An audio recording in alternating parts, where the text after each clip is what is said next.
Hello everybody and welcome to a very nice and short tutorial about asset management and group settings. Gilad is our technical engineer. Is going to explain us how to use it efficiently and on the right way. Elior, great to be here. So let's first go over to the asset management page.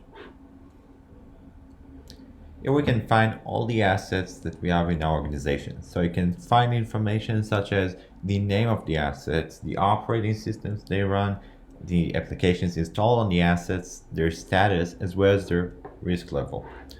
If we expand a specific asset, we can get such information as its IP, vulnerabilities, as well as its applications. From here, we can filter according to the asset's name, its type, or its risk level. Great.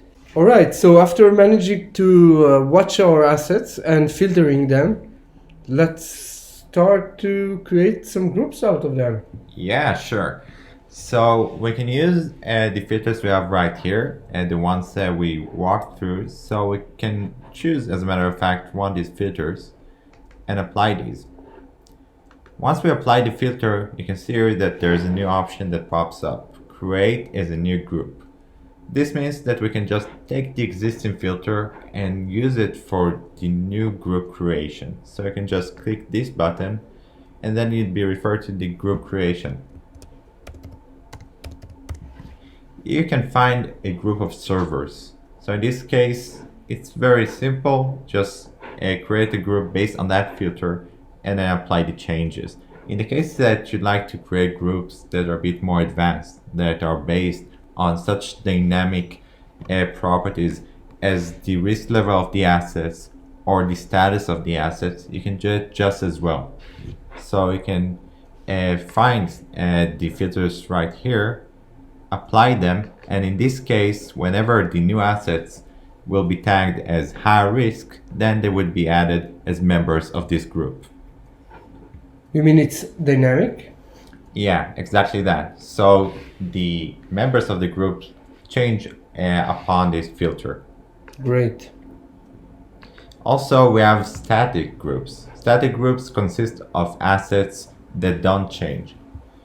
Such groups can be either OS based groups or asset name based groups.